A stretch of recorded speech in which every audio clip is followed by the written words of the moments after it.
Bonjour à tous, merci de nous avoir rejoints pour ce webinaire de démonstration de Yellowbox CRM, l'allié pour votre fédération. Donc je suis Samuel Junot de Yellowbox du groupe Dimo Software et je suis accompagné aujourd'hui d'un de nos clients qui est une fédération, le GICAN, représenté par Philippe Missoff, son délégué général. Bonjour Philippe. Bonjour Samuel, bonjour à tous.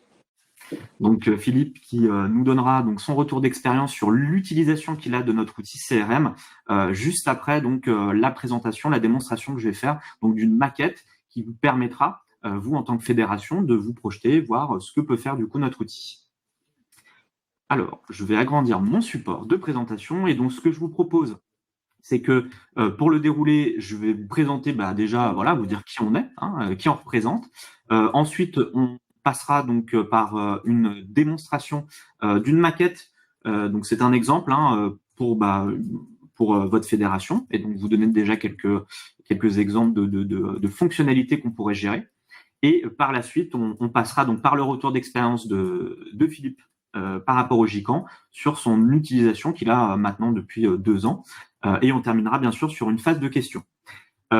Si vous le voyez sur le côté, vous avez aussi un chat. Donc n'hésitez pas, si vous avez des questions, à les poser durant la présentation et puis on y répondra à la suite, à la fin du coup de ce webinaire-là. Donc on est ensemble pour une trentaine de minutes. Donc voilà. Alors, si on passe à la présentation de Yellowbox, donc qui on est, donc nous, on appartient au groupe Dimo Software, qui est éditeur et intégrateur de solutions de gestion. Donc on est basé, nous, dans la région lyonnaise. On est un groupe français. On existe depuis 95. À titre d'info, on fait aujourd'hui 45 millions d'euros de chiffre d'affaires. On est un peu plus de 300 collaborateurs. On a plusieurs implantations sur le territoire et à l'international, sur plusieurs activités, puisque dans le groupe, il y a 7 activités en tout. En tout, ça représente 5000 clients. Sur la partie CRM, donc l'activité CRM, ça a été la deuxième activité qui a été créée dans le groupe. Donc on existe depuis 96 et ça fait depuis 2010 qu'on est éditeur et intégrateur de Yellowbox CRM.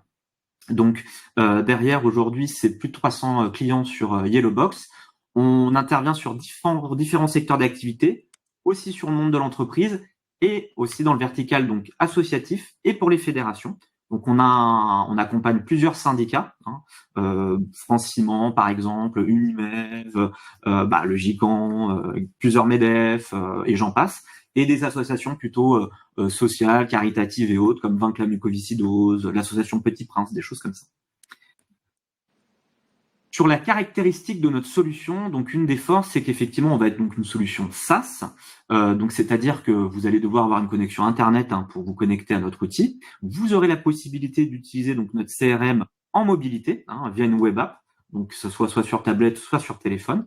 D'ailleurs, Philippe, il me semble que vous utilisez bien l'application de Yellowbox sur téléphone. Derrière, la solution est bien sûr hébergée en France, puisqu'on est une solution française, et donc on est hébergé chez notre partenaire, le groupe Xefi, dans des data centers qui sont à côté de chez nous. En termes de force de l'outil, on est, et vous le verrez, un outil qui est pas figé et qui se personnalise, qui est évolutif dans le temps.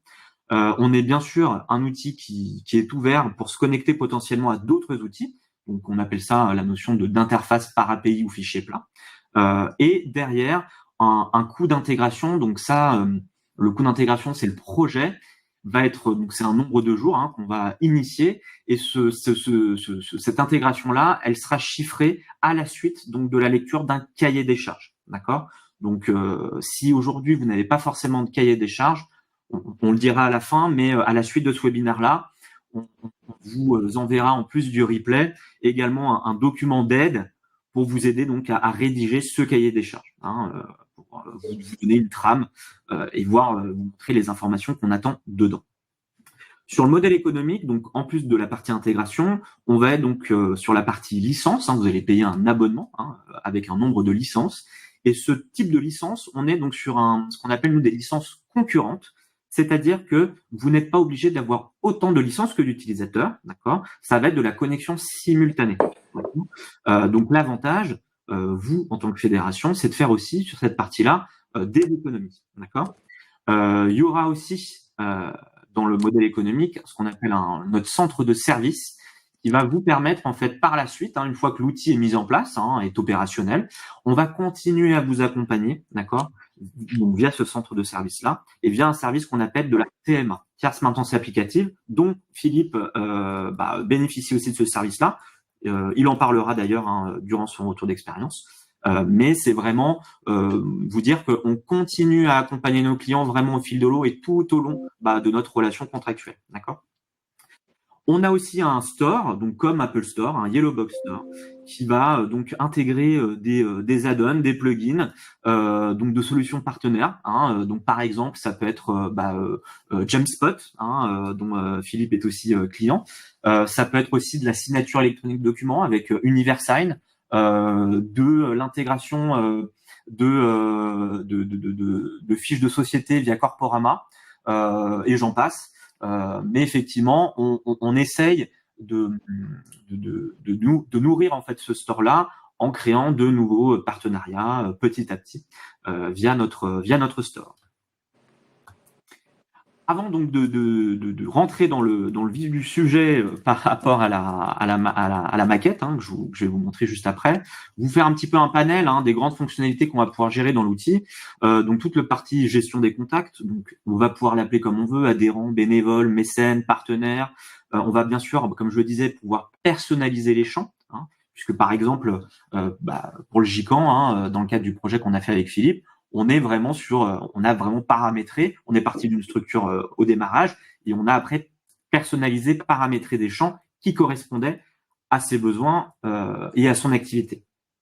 On a aussi toute la partie donc campagne d'emailing. Donc ça, on a grâce au store la possibilité donc via Yellowbox Emailing de faire aussi dans l'outil tout ce qui va être campagne de communication. Donc c'est-à-dire je vais pouvoir créer une newsletter, router ma campagne d'emailing, faire des actions de relance. J'aurai en fait, grâce à ça, ce qu'on appelle le tracking, donc tous des indicateurs de suivi, tiens, il s'est inscrit, c'est des abonnés, pour ensuite faire mes actions de relance.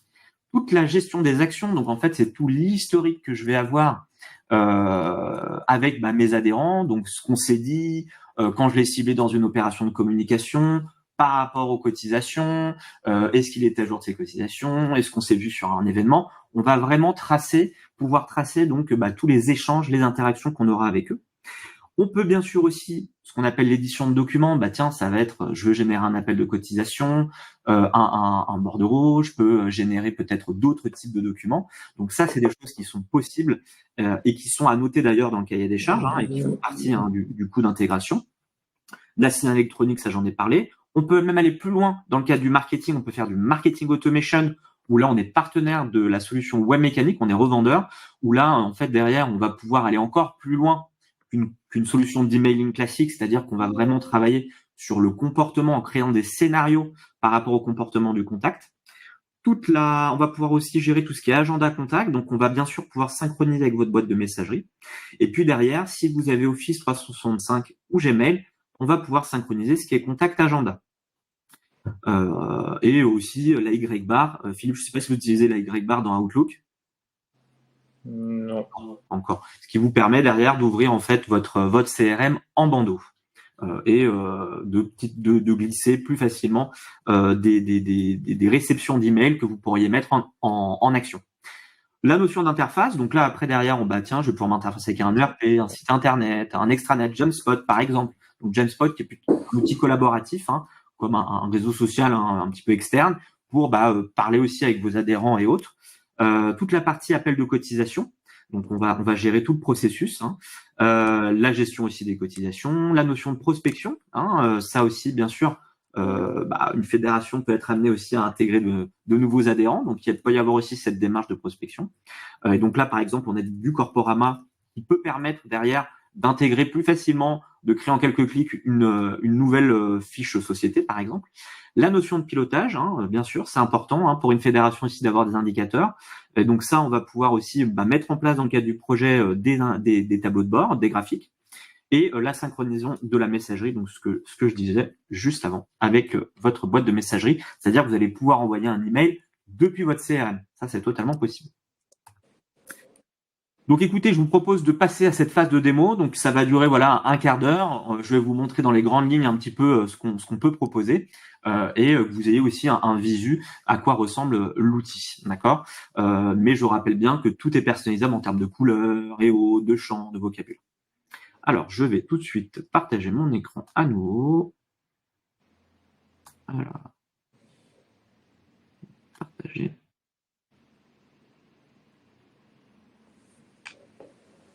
Est-ce que vous voyez mon écran? Philippe, vous voyez mon écran? Oui, c'est bon. Super. Alors, donc là, je viens de me connecter, donc j'ai mis mon login, mon mot de passe. Comme je disais, on est sur de la connexion simultanée en termes de licence, mais donc ça veut dire que, en fait, tiens, par exemple, j'ai 10 utilisateurs, je prends que 5 licences, et ça veut dire que j'ai 5 connexions en même temps. Donc 5 personnes qui peuvent se connecter au même moment à l'instant T. Par contre, chaque utilisateur aura bien sûr son propre login, son propre mot de passe. D'accord? C'est important. Donc là, je viens de me connecter. Qu'est-ce que je vais retrouver? Donc là, en fait, j'arrive sur un accueil avec des onglets. Donc là, on voit un panneau d'accueil, un onglet sur les cotisations. Je vois également sur le côté ce qu'on appelle des tables, d'accord? Et donc là, sur ce tableau d'accueil, qu'est-ce que je retrouve? Donc là, c'est des exemples qu'on propose. Ce qu'il faut savoir, c'est que ce tableau d'accueil-là, il est intéressant puisqu'on peut aussi gérer ce qu'on appelle l'accès à l'information. Donc en gros, par rapport à votre équipe d'utilisateurs, on peut très bien faire afficher, donc créer des sortes de groupes d'utilisateurs et faire afficher certaines informations que d'autres n'auraient pas accès, d'accord? Donc, on peut vraiment aller assez finement dans la gestion de l'accès à l'information selon la typologie d'utilisateur.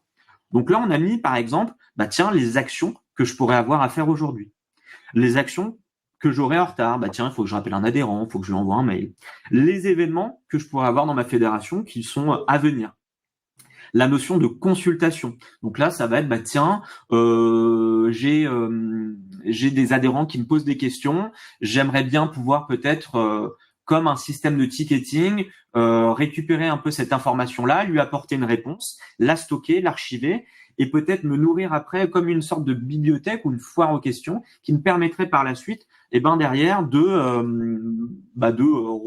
redonner peut-être une réponse à un autre adhérent qui aurait posé peut-être la même question avec un autre adhérent. Voilà. Je vais avoir la possibilité aussi de faire du multi-onglet, d'accord? Donc ça va pas utiliser d'autres connexions simultanées en plus, hein.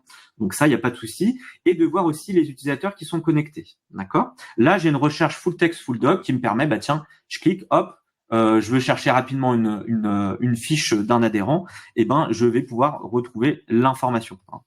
Voilà. Donc là, hop, je clique dessus et je trouve tout de suite l'information. Là, donc, je vais avoir aussi un deuxième onglet qui est les cotisations. Donc, j'en parlerai juste après. Je vous le montrerai juste après. Donc là, sur le côté, on a donc une table personne morale. Donc là, personne morale, comme je disais, ça va être, toute ma base de données, donc toutes mes structures qui sont adhérentes, non adhérentes, des partenaires, des institutions. D'accord? Là, on va avoir la notion de rôle. Alors, ça peut parfois être différent, mais c'est vrai qu'on peut avoir le cas de fédérations qui ont besoin de gérer plutôt des rôles qui sont rattachés à une personne physique. C'est-à-dire que parfois, une personne physique va être et dirigeant d'une entreprise et également peut-être mandaté par sa fédération auprès d'institutions. Et donc, on va plutôt se focaliser sur les rôles de la personne physique pour derrière faire des actions de communication en fonction du rôle de la personne. Voilà. Et en gros, la notion de personne physique, ça sera plutôt là, la personne en tant que telle. Donc moi, Samuel Junot, je suis mon numéro de téléphone perso, par exemple, mon adresse email, où j'habite. Mais après, derrière, ça va plutôt être mes rôles à moi qui vont être plutôt ciblés dans le cadre d'opérations de communication, par exemple. D'accord. On va avoir aussi donc la notion de mandat. Donc on peut traiter les mandats. Donc là, c'est des exemples. La date de renouvellement, quel type de mandat. On peut aussi avoir ce qu'on appelle les prospects en mandat. Tiens, c'est un mandat qui est non pourvu. J'ai des gens qui se positionnent, mais pour le moment, on n'a pas forcément décidé. Donc là, derrière, effectivement, on le met un petit peu dans un vivier qui permettrait par la suite de se dire, bah tiens, on sait qu'il y a plusieurs candidats pour ce mandat-là, par exemple. Les actions, donc ça, c'est toutes les actions, toutes les interactions que je vais avoir avec tous mes adhérents. Donc là, c'est sous forme de liste, d'accord. La notion de consultation, donc je reviendrai. La notion d'agenda, la table de communication. Donc là, on a vraiment scindé à titre d'exemple, mais on peut très bien tout regrouper dans une seule et même table. Plutôt séparer les événements et les campagnes d'emailing. Voilà. Et on aura aussi, bien sûr, la notion de courrier type. Donc ça, c'est des exemples. C'est-à-dire que derrière, comme la solution n'est pas figée, dans le cadre du projet, vous, en tant qu'administrateur, vous serez formé aussi par la suite à être autonome si vous le souhaitez, pour par exemple, tiens, j'aimerais créer une nouvelle table, un nouveau processus et autres. Voilà. On vous laisse aussi la main. Donc, je rentre dans une personne morale.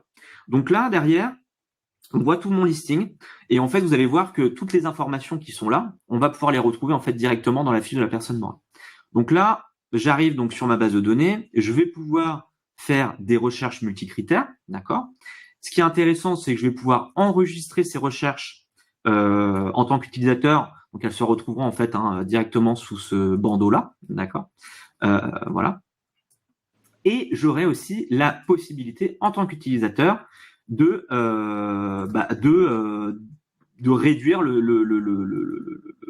ou de faire apparaître d'autres catégories, par exemple. Je vous montre l'activité, hop, je l'applique et voilà. J'aurai directement, et donc si je veux mettre plutôt l'activité au démarrage, je peux facilement du coup modifier comme je le veux. Donc si on rentre par exemple dans l'exemple d'une personne morale, hop, Dimo Software, alors je vais juste, voilà. Donc je vais cliquer dessus, je vais arriver donc dans sa fiche. Qu'est-ce qu'on va retrouver? Donc là c'est des exemples, on peut très bien mettre un petit encart qui permettrait, tiens, sur son statut d'adhésion, montrer qu'il est en retard, par exemple. La notion de sa raison sociale, des exemples de champs, de champs d'information, sa typologie, sur quel territoire, si tiens, cet adhérent-là, il est aussi organisme à instance. Donc, en fait, on peut gérer aussi bien les mandats que les instances. Donc, dedans instance, nous, on va mettre tiens, des commissions, des choses comme ça. La notion d'activité, à quelle entité il peut être attaché, son code APE, le gestionnaire, savoir s'il est actif, inactif, et je pourrais créer bien sûr d'autres types de champs, son adresse, et si je vois là, on va avoir des sous-onglets où on va pouvoir donc effectivement voir les différents collaborateurs qui vont être rattachés donc à cette personne morale, d'accord. J'aurai aussi derrière cette notion d'instance et de mandat, puisque en fait on a cliqué sur comme quoi c'était un organisme à mandat et à instance. À voir donc quelle est la personne qui est rattachée aux instances dans cette structure et au mandat aussi. Voilà. On aura aussi là toutes les informations administratives, d'accord. Donc là, on a effectivement des champs qui sont proposés, qui peuvent être aussi utilisés dans le cadre d'un calcul de cotisation, par exemple. Une notion de commentaire, si je veux indiquer des commentaires, et je peux aussi avoir ce qu'on appelle une notion d'organigramme. Donc ces organigrammes-là, c'est intéressant si vous avez des têtes de pont avec des filiales. On peut très bien l'appliquer donc sur des structures personnes morales, mais aussi sur des contacts, c'est possible. Je vais retrouver aussi, après bien sûr, tout le suivi d'adhésion. Donc là, après derrière, les cotisations qui sont en cours, avec bien sûr, on mettra en place votre règle de calcul, puisque d'une fédération à une autre, les règles de calcul peuvent être différentes. Et donc ça, derrière, dans le cadre du projet, on va être amené effectivement à analyser ce mode de calcul-là et à l'intégrer du coup dans l'outil. Et puis derrière, là, on peut voir effectivement différentes informations sur la cotisation pour une fédération. Donc là, avec un commentaire, peut-être un motif de démission, son statut, son état, la date de début, la date de fin, le mode de cotisation, annuel, trimestriel, ça peut être semestriel par exemple, et d'autres types d'informations. Je vais bien sûr avoir tout l'historique des cotisations, d'accord. Et ce qui est intéressant, c'est que pour la personne, par exemple, qui gérerait toute la partie cotisation, on peut très bien lui mettre tout le processus de gestion de cotisation directement sur son accueil, qui permettrait en fait d'avoir différentes étapes. Donc là, nous, on a cotisation à renouveler, à envoyer, en attente, et j'en passe, avec derrière des petits mémos qui peuvent aider l'utilisateur à lui rappeler le processus à mener. Et si vous voyez sur ce bouton-là, on a créé des automatismes qui permettent derrière de pouvoir, par exemple, j'ai un relevé de cotisation, je dois envoyer un formulaire de cotise, j'appuie sur ce bouton et je vais pouvoir donc envoyer un modèle type qu'on a rempli d'appel à cotisation et l'envoyer du coup en masse par rapport à tous les adhérents qui doivent recevoir du coup cet appel de cotisation là. Voilà. Donc je reviens juste sur ma personne morale, hop. Donc là on va avoir aussi ce que je disais, tout l'historique des actions. Donc c'est toutes les interactions que je vais avoir avec mon adhérent. Donc là on a ces actions-là sous forme de liste, mais on la retrouve en fait ici sous forme de timeline, un peu plus visuel. Voilà. Et donc quand je clique dessus, en fait, sur le petit rond, je rentrerai directement dans le détail. Et après, tout l'historique des consultations. D'accord? Donc ce que je disais, ça va être en fait un système de ticketing. Donc tiens, par exemple, j'ai un adhérent qui m'appelle, il a une question. Il va se passer un moment peut-être, je vais peut-être faire appel à plusieurs collègues. Et ben par la suite, je vais peut-être mener des actions du coup autour de la question qu'a mon adhérent.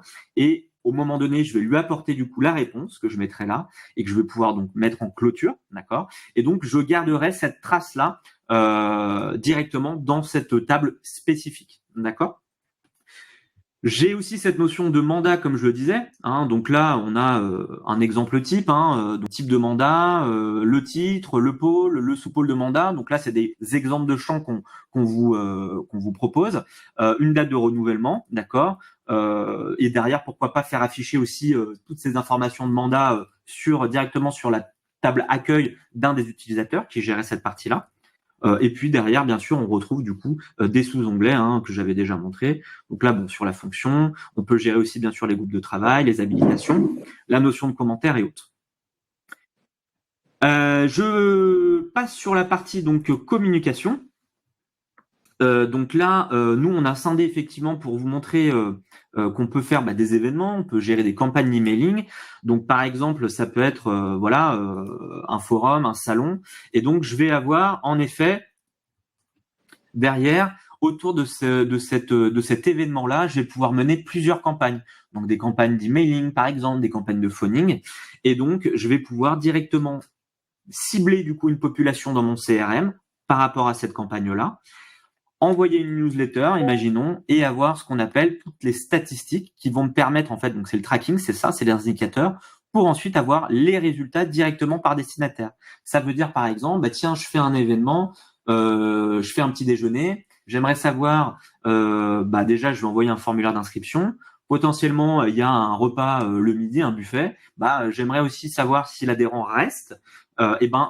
Ça, je vais pouvoir aussi le mettre dans un courrier type et avoir ces informations-là que l'adhérent va remplir et du coup directement en automatique récupérer les informations et avoir un listing à jour de qui vient déjeuner ou pas et voilà. On aura aussi bien sûr toutes les actions qui sont liées à cette campagne-là. Donc là, on retrouve aussi les différentes courriers types qu'on peut mener. Donc là, par exemple, je vais vous en montrer quelques-uns. Donc par exemple, hop, on va regarder sur hop, alors courrier type qui est là, excusez-moi. Voilà.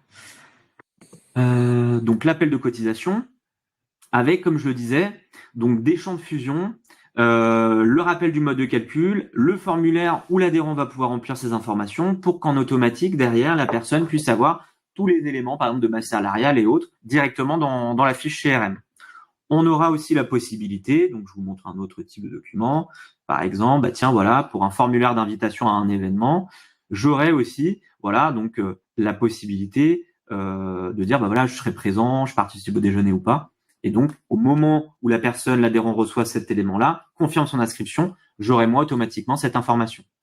Donc, en fait, on a ce qu'on appelle un HTML responsive, donc c'est un email builder qui va vous permettre en fait de construire très facilement votre newsletter. Donc là, je l'agrandis et vous glissez, déposez, hop, et vous construisez votre newsletter. Donc là, les courriers tubes que je vous ai montrés viennent effectivement de cet email builder là.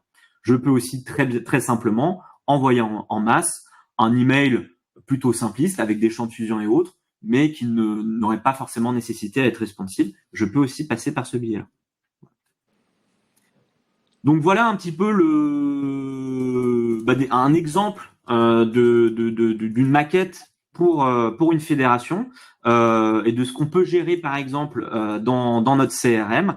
Donc j'espère que ça vous a déjà donné envie peut-être de continuer les discussions par la suite et qu'on rentre un peu plus dans le détail de chaque élément. Mais en tout cas, c'est vraiment voilà un ensemble de ce qu'on pourrait faire.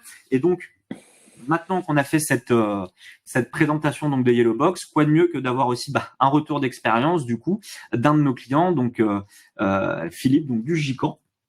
GICAN pour groupement donc des industries de construction et activités navales. Donc Philippe, merci déjà de participer donc à ce webinaire là. Et donc première question, quel est le rôle du GICAN, Philippe? Merci Samuel. Bonjour à tous et à toutes. Donc le GICAN, très rapidement, hein, c'est le groupement des industries de la construction et activités navales, donc tous les chantiers, équipementiers, bureaux d'études du naval. C'est aujourd'hui 307 adhérents qui représentent 80% plus de 80% de la filière en chiffre d'affaires ETP, plus de 15 milliards d'euros de chiffre d'affaires et environ 57 000 emplois en France. Voilà. Et donc on est une équipe d'une dizaine de personnes. Essentiellement à Paris, mais aussi à Brest, à Bruxelles. Et on a aussi des VIE, donc en Malaisie et en Arabie Saoudite. Voilà. Et on anime une communauté donc, oui, de nos 300 adhérents. Et ça représente, et on a environ, on va dire, 800 à 1000 personnes qui participent aux différentes instances de notre fédération. Qui fonctionnent un peu comme les vôtres, je suppose, avec des groupes de travail, des comités et des actions sur lesquelles on reviendra, je pense, après. Voilà. Donc Philippe, à quel moment vous avez pris conscience donc des manquements de votre système précédent, parce que avant qu'on mette le projet en place, vous aviez déjà, il me semble, un outil? Alors non, quand je suis arrivé donc à la tête du GICAN, pendant la période Covid, on avait, quand je me suis rendu compte qu'on n'avait pas d'outils, justement, ni de moyens de communiquer autrement que par les mails avec nos adhérents, ni en effet de fichiers centralisés, d'outils qui centralisaient la donnée, à part plusieurs fichiers Excel qui étaient gérés par les différents permanents pour les cotisations, pour les groupes. Chacun gérait son propre fichier, ce qui faisait que ce n'était pas très unifié. La première chose que j'ai fait, moi, quand je suis arrivé au GICAN, c'était de dire il faut un outil pour discuter avec nos adhérents et que puisse aussi que l'information soit partagée et pas que par mail. Donc, en fait, on a mis en place au tout départ la solution Jamspot, qui est un outil que tu as évoqué tout à l'heure et qui servait justement à une sorte d'extranet pour une sorte de LinkedIn ou de Facebook, comme on veut, mais qui permettait donc de discuter entre nous. Et c'est à ce moment-là aussi qu'on s'est dit qu'on devait aller plus loin. Et aller plus loin, ça consistait en effet à avoir un CRM. Résultat, la première chose qu'on a fait, c'est regarder quel CRM était compatible avec notre outil extranet. Et donc, on a eu plusieurs recommandations, dont celle de Yellowbox. Et donc, c'est pour ça qu'on a fait ensuite, on a lancé un appel d'offres pour avoir un système, un CRM qui fonctionnait avec Jamespot. Et donc, on en reviendra après dessus, mais c'est pour ça que Yellowbox a gagné. Et donc, alors Philippe, qu'est-ce qui vous a décidé à sauter le pas? C'est ce lien en fait avec Jamespot principalement, mais il y a aussi peut-être d'autres choses. Non, alors parce que en fait, c'est pas que ça, parce que sauter le pas, je veux dire, ce qui m'a fait choisir plutôt Yellowbox, parce que donc l'idée était là de dire qu'il fallait quelque chose. On a discuté et alors ensuite pourquoi est-ce qu'on a choisi Yellowbox plutôt? Je veux dire, j'ai eu moi des discussions avec des personnes qui avaient justement les différents CRM qui étaient liés donc à ce système-là, et ça m'a permis d'avoir des discussions un peu précises et détaillées sur l'utilisation de leur CRM. Et donc c'est pour ça que je suis là aujourd'hui, parce que je considère que c'est normal de le faire aussi pour les autres. Et c'est vrai que notamment en discutant avec Numéum, on a vu que ça marchait très bien et qu'ils étaient extrêmement satisfaits de leur solution, ce qui n'était pas forcément le cas des autres personnes que j'ai contactées concernant d'autres CRM. Donc, ça a quand même donné, au départ, ça a été un des facteurs différenciants déjà, c'était la satisfaction du client par rapport à la solution.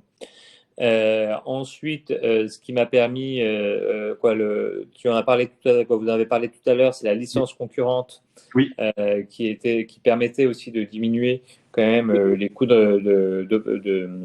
Abonnement. d'OPEX, pardon, c'est du langage un peu, mais voilà, les coûts récurrents d'abonnement, on va dire, voilà, donc qui est intéressant parce qu'en effet, aujourd'hui, moi, je dois avoir 6 ou 7 licences, je pense, et j'ai 15 personnes qui l'utilisent. Hein. Voilà, donc ça permet de faire quand même des économies qui sont conséquentes, ce que ne permettaient pas les autres CRM. Ce qui nous a aussi ce qui nous a aussi décidé, parce que j'ai pas décidé tout seul, j'avais créé une équipe projet sur le sujet. C'est l'équipe aussi qui était donc à taille humaine et qui essayait pas de nous vendre des choses qu'elle n'avait pas. Et ça, on l'a vu beaucoup avec d'autres et ça se voyait en fait. Donc voilà, donc ça c'était important. Et ensuite, tout ce qui est personnalisation de l'outil. Qu'on pouvait complètement personnaliser sans que ça recrée une machine, une usine, c'était vraiment bien. Et toute la méthodologie qui a été mise en place pour mettre en place l'outil aussi, qui nous a beaucoup aidé dans même la structuration de notre relation à nos adhérents, était extrêmement bien. Donc c'est pour ça qu'on a décidé donc de contractualiser avec Yellowbox et jusqu'à présent, puisque je suis là, on est la preuve, on est très heureux. Voilà, la relation est bonne. Voilà. Philippe, du coup, en parlant de personnalisation, je passe à la question suivante. Quelles fonctionnalités utilisez-vous du coup dans l'outil par rapport, par exemple, à ce qu'on a montré? Est-ce qu'il y a d'autres choses Alors, non, il y a beaucoup de choses que vous avez montré qu'on utilise. Moi, à quoi ça me sert je vais faire comme ça me sert en effet à mettre à enregistrer toutes les organisations, qu'elles soient adhérentes ou non adhérentes, et les personnes qui sont liées à ces organisations. Ensuite, pour nos adhérents, ça nous permet de leur créer automatiquement des comptes Jamspot et de gérer et d'avoir une visibilité sur ce qu'il y a sans avoir donc deux outils. Donc ça permet de faire des synchronisations qui sont extrêmement intéressantes. Ensuite, on l'utilise énormément pour tout ce qui est envoi d'informations, que ce soit à travers les tags ou à travers les groupes de travail. Donc on envoie des informations ou à travers donc les tags par exemple, ça peut être pour nos adhérents mais pas seulement, ça peut être aussi pour les personnes de l'État, etc. Notamment les invitations aux assemblées générales et tout ça. On a aussi développé et redéveloppé par la suite tous les outils d'invitation justement aux événements pour que ça corresponde bien à ce qu'on en attendait et donc ça s'est fait très rapidement.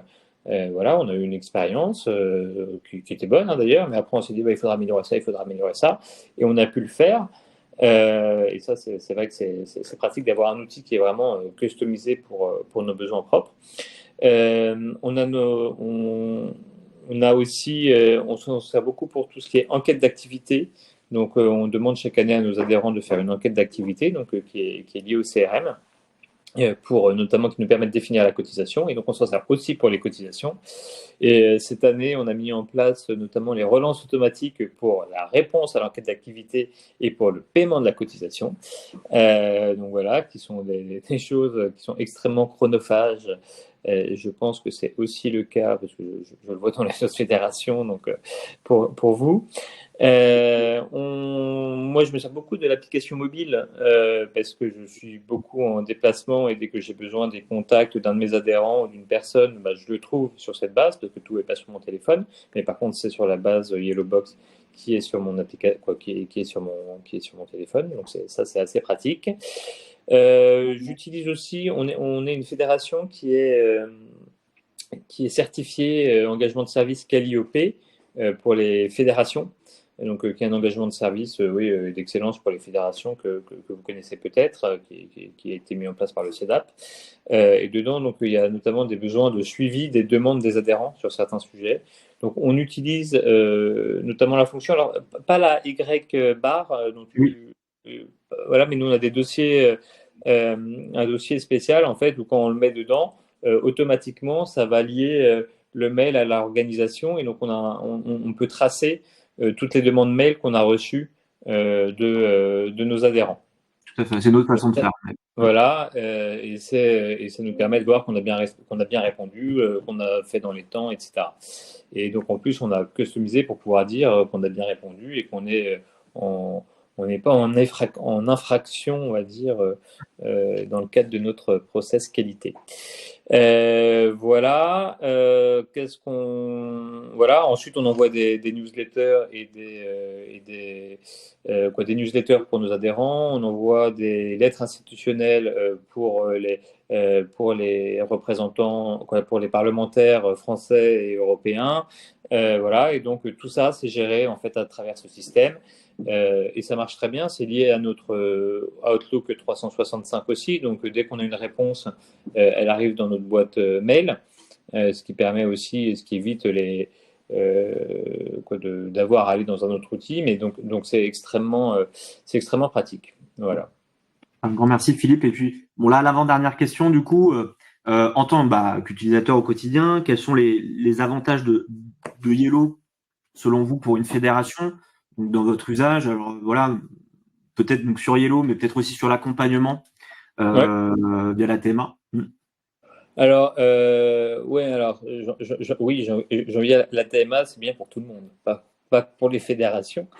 Déjà, donc, moi, mais bon, c'est vrai que là, c'est plus une question en tant qu'utilisateur. Nous, ce qu'on apprécie en tant qu'utilisateur, c'est que le système, il est complètement, il part d'une base existante qui est déjà performante, mais il a été adapté à nos besoins, et ce qui a beaucoup aidé aussi, parce que ça nous a permis de ne pas changer nos process en fait, et c'est le système qui s'est adapté à nos process. Et ça, le fait qu'il soit complètement customisé comme ça, c'est très bien. Ça nous permet d'avoir une visibilité sur tout ce qui se passe. Nous, on a un tableau de bord qui est assez différent de celui que tu as montré, parce que pareil, on l'a complètement customisé. On sait exactement, par exemple, les nouvelles personnes qui veulent adhérer.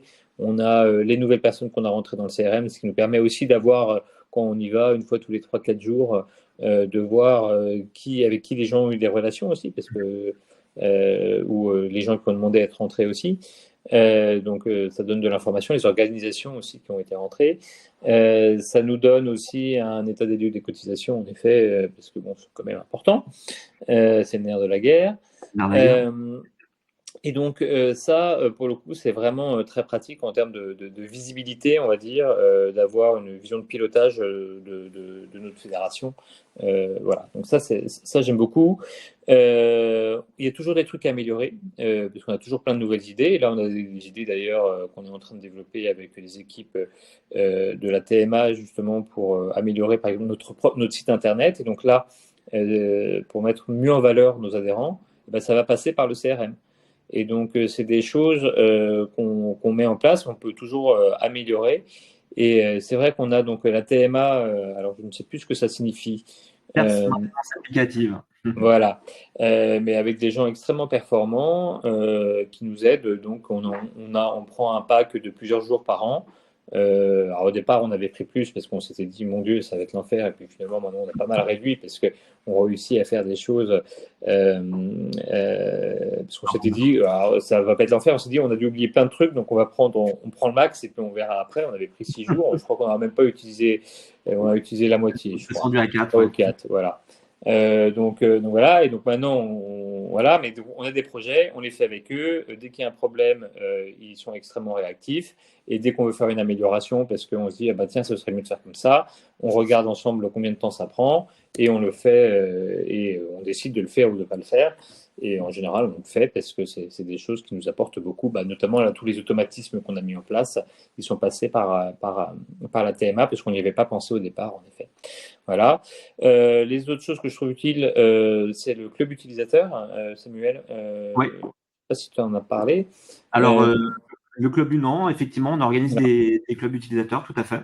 Voilà, et qui sont très intéressants parce que ça permet de rencontrer les autres personnes qui l'utilisent, de découvrir des fonctionnalités qu'on ne connaissait pas et de travailler ensemble aussi à des choses qui permettraient d'améliorer l'outil. Donc c'est vraiment, voilà, j'ai eu l'occasion d'en faire. Alors j'ai fait mon premier il n'y a pas très longtemps quand c'était à Ouais, Paris, sur Paris. et c'est vrai que c'était extrêmement intéressant. Voilà, donc c'est un outil qui est très simple d'utilisation et aussi c'est ce qui a permis de faire en sorte que les gens dans mon équipe l'utilisent facilement. Bon, bah, Philippe, dernière question, du coup, et puis ça rejoint un peu ce que tu disais. Donc, quel conseil Ouais. donneriez-vous à une fédération qui se pose la question d'investir dans un outil CRM si aujourd'hui il n'y en a pas? Euh, moi, je pense que avoir un CRM, c'est quelque chose de bien. Alors, certains le voient comme un truc hyper commercial et tout. Nous, non, c'est quelque chose qui permet de regrouper la donnée et d'en faire ensuite ce qu'on en veut et de mieux communiquer. Ensuite, ce qui est important, c'est de savoir exactement comment vous structurez pour ensuite avoir le système qui soit le plus efficient. Je pense que ça, c'est super important d'avoir un vrai travail de réflexion en amont pour savoir exactement ce que vous voulez en faire et échanger beaucoup avec les personnes qui en ont déjà pour, voilà, dès le départ, avoir un truc bien taillé sur mesure, même si après, vous pouvez faire des évolutions. Mais les gens sont toujours plus impliqués au départ quand il y a des groupes de travail pour faire qu'ensuite où on est dans le quotidien et on a beaucoup de choses à faire. Surtout que nous, on n'a pas du tout de DSI et choses comme ça, donc on est vraiment sur quoi, c'est nous qui travaillons dessus. En particulier, moi, mon assistante et mon adjointe en charge des adhérents. Et l'important, c'est aussi justement de réussir à embarquer l'équipe parce qu'il y a toujours de la résistance au changement et on considère qu'on fait toujours très bien avant. Et alors qu'en fait, quand on change complètement de dimension quand on prend ce type de CRM. Et c'est important de motiver toute l'équipe et de l'avoir impliquée dans le projet, qu'elle soit aussi bien formée pour qu'il soit impliqué et qu'à terme, vous ayez un bon retour d'investissement sur ce CRM. Voilà. Eh ben, un grand merci, Philippe, pour ce retour d'expérience. J'espère que ça a été utile à tous ceux qui nous regardent aujourd'hui. Ce que je vous propose, c'est de passer à la phase de questions, Adrien. Bonjour à tous, bonjour à toutes. N'hésitez pas à poser encore vos questions via le chat ou via l'onglet questions. Il nous reste quelques minutes avant de clore le webinaire. Si derrière on peut pas répondre à tout, ce que je ferai dans tous les cas, c'est que je prévois de vous recontacter tous, un par un, et voilà, et de voir un petit peu où vous en êtes vous dans la structuration de votre projet, et si derrière vous aviez posé des questions pour vous apporter du coup les réponses. Exactement. À toi, Adrien, vas-y. Alors, une première question de Jérôme. Donc bonjour Jérôme, qui nous demandait s'il y avait un coût d'intégration. Alors, comme je le disais au démarrage, oui, il y a un coût d'intégration. En gros, il y a 3 postes. Il y a la partie licence, la partie intégration qui est le projet, en fait. Donc là, qui va être basé, comme je le disais, sur un cahier des charges. Donc dedans, ce projet-là, il va y avoir une analyse, des jours de paramétrage, une phase de recette, de formation aussi des utilisateurs, une phase de mise en production, d'accord. Donc, il va y avoir des allers-retours. Donc, un projet, en moyenne, c'est entre 2 et 4 mois, en moyenne. On est donc vraiment... Alors, je peux pas vous dire vraiment un chiffrage aujourd'hui parce que c'est vraiment le cahier des charges qui fait foi. En moyenne, on va être... Allez, je peux vous donner une fourchette, mais entre 15 et 30 000 euros hors taxe. Voilà. Ça peut être plus. Tout va dépendre derrière si vous allez intégrer des notions d'interface avec d'autres outils, sur la partie reprise de données. Ça peut être aussi sur des processus peut-être un peu plus complexes. Voilà, donc tous ces paramètres-là vont rentrer en jeu. Donc c'est pour ça qu'il est très important d'avoir un cahier des charges. Donc on vous enverra d'ailleurs, comme je le disais, à la fin du replay, Adrien, en plus un document d'aide pour vous aider à le rédiger si vous n'en avez pas un aujourd'hui. Mais comme le disait Philippe aussi, c'est important en amont que vous ayez aussi structuré tout votre fonctionnement et comment vers où vous voulez aller et quel type d'outils vous souhaitez effectivement par la suite. Ok, super, merci Sam. Question de Pierre-Yves. Bonjour Pierre-Yves, qui nous demande en combien de temps Yellowbox a-t-il été mis en place pour le GCAN, et il précise, et pour une migration, peut-on avoir une idée de fourchette de délai? Alors la mise en place, c'était il y a à peu près 2 ans, hein, Philippe. Ouais. Combien de temps a-t-il été mis? Ah, combien de temps? Alors, de mémoire, on l'a fait, nous, sur 4 4 mois. mois, Ouais. mais 4. parce que c'était en fait en fonction de mon planning et pas en fonction de l'outil, Oui. parce qu'on avait des gros événements au milieu qui nous mobilisaient beaucoup. Donc, on a vraiment eu une partie au départ pour faire toute la partie architecture et fonctionnement, et ensuite, on a décalé. Nous, on a coupé parce qu'on n'avait pas de bande passante pour gérer. On est reparti après. Donc, ça a été un peu plus long, mais ça aurait pu être fait si on avait été sur une période un peu moins tumultueuse, où on n'avait pas un gros salon à organiser.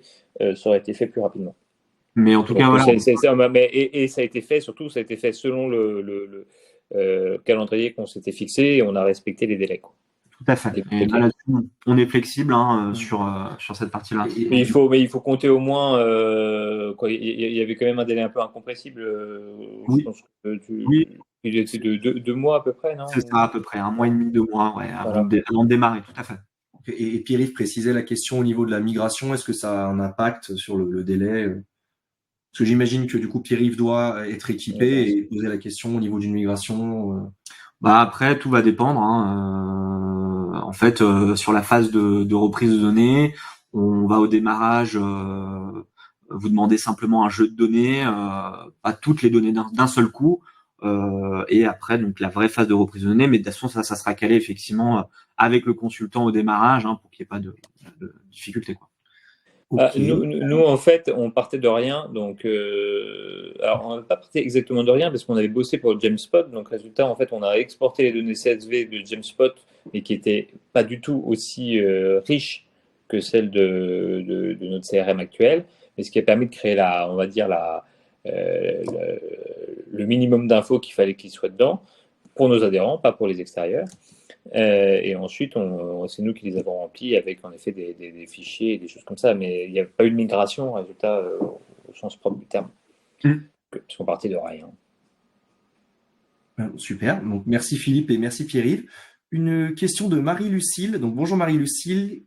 Alors, 2 questions qui nous demandent quel est le coût annuel de la licence et est-on limité en nombre de contacts? Alors, sur la partie licence, donc en gros, pour le monde associatif, pour les fédérations, au lieu de 65 € hors taxe par mois et par licence, on propose le coût de la licence à 49 € hors taxe par mois et par licence.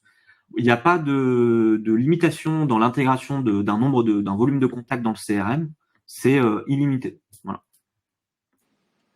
Et j'avais une question en amont de Benoît qui me demandait, de préciser la notion de licence concurrente. Je pense que ça peut être intéressant. D'accord.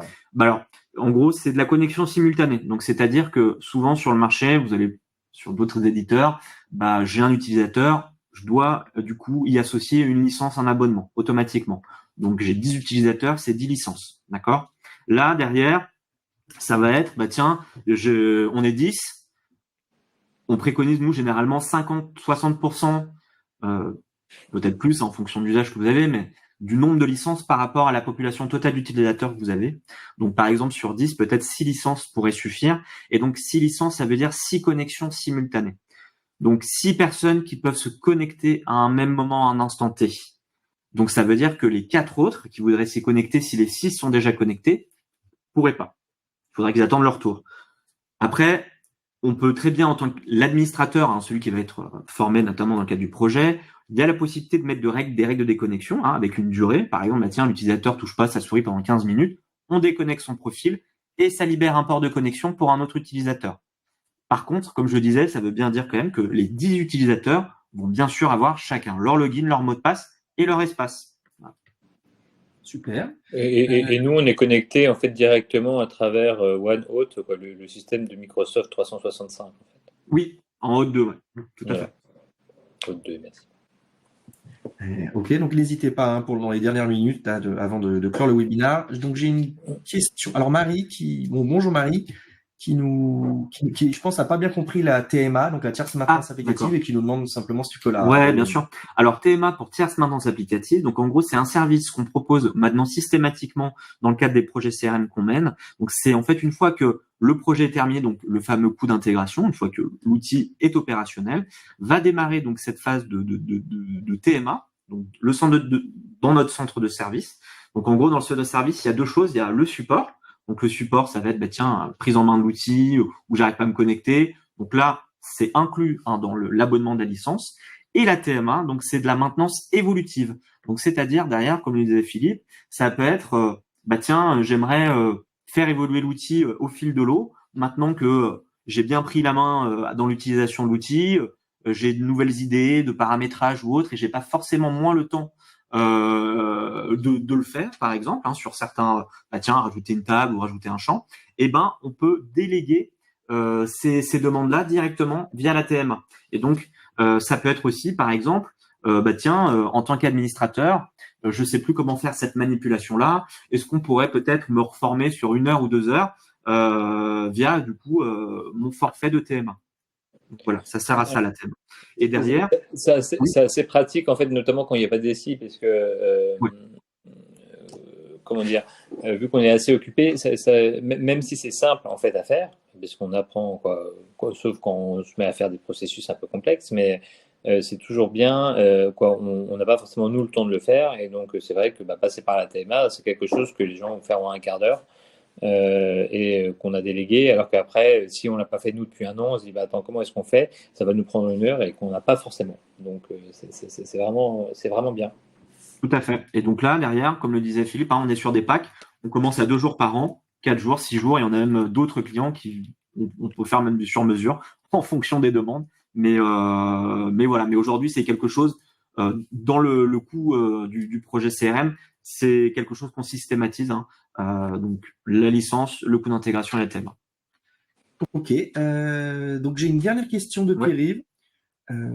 Donc Pierre-Yves nous demande, concernant l'appel de cotisation, vous parlez de renseignement de formulaire par un lien dans un mail d'appel à cotisation. Est-ce que ce formulaire est gérable dans Yellowbox? Alors, ce formulaire-là, il va être en fait construit dans le cadre du projet. On va passer par un outil tiers pour le faire, qui sera ensuite après intégré dans Yellowbox. Mais en effet, vous, par contre, sur cet aspect-là, ça sera à chaque fois plutôt nos équipes qui devront, s'il y a des modifications à faire ou autre, directement, il faudra passer par nous. J'ai pas d'autres questions pour le moment, donc. Nous, juste pour nous, en fait, on a les montants avec le résultat le chiffre d'affaires maritime, c'est ça qui fait le montant de la cotisation. Donc, quand ils nous envoient leur chiffre d'affaires maritime, ça nous permet, on sait qu'ils nous ont envoyé leur chiffre d'affaires maritime, on peut aller dans leur cotisation, ça ouvre leur cotisation et ça remet automatiquement le chiffre d'affaires maritime et donc la cotisation au bon montant. Et ça nous permet de l'envoyer. Alors ça, on le fait manuellement, on ne le fait pas automatiquement pour être sûr de ne pas leur envoyer des bêtises au cas où quelqu'un a mal écrit quelque chose, a mis un 0 en trop. Ça, ensuite, c'est quand même la connaissance de l'humain est importante. Donc, si en effet il a dit qu'il avait 100 millions de chiffre d'affaires et qu'il n'en faisait que 10, ça ne fait pas la même cotise chez nous. Il y en a qui, voilà. Donc ça, on évite quand on le fait de façon manuelle. Et puis ensuite, on a aussi différents types de typologies d'adhérents. Donc il y en a certains qui ont besoin d'un bon de commande avant. Et donc on a mis en place le système pour qu'ils traitent, pour qu'ils fassent d'abord des bons de commande avant d'envoyer la cotisation. Voilà. Et ça gère aussi les avoirs d'ailleurs, par ailleurs. Donc voilà, après en fait, comme le disait Philippe, les processus peuvent être un peu différents selon chaque fédération, mais en tout cas, voilà, c'est des choses qu'on peut adapter du coup dans l'outil.